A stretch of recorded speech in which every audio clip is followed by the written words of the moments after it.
জ্যোতিষশাস্ত্র অনুসারে এমন কিছু টোটকা যা আপনার সন্তানকে লেখাপড়ায় সাফল্য এনে দেবে এবং লেখাপড়ায় আগ্রহী করে তুলবে।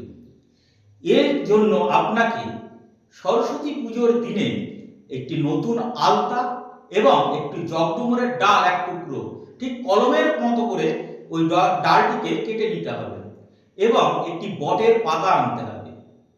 সরস্বতী পুজোর সময় ওই আলতাটি মায়ের চরণে স্পর্শ করিয়ে ওই জগডুমুরের ডালটি ওই আলতার মধ্যে ডুবিয়ে রাখতে হবে। ডুবিয়ে নিয়ে বট পাতার উপরে আপনার সন্তানের নাম এবং আপনার যা যা মনস্কামনা আছে তা ওই বট পাতায় লিখুন।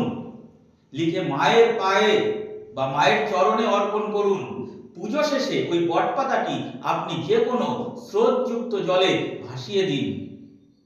এতে আপনার সন্তান অবশ্যই লেখাপড়ায় উন্নত এবং ভালো সাফল্য এনে দেবে।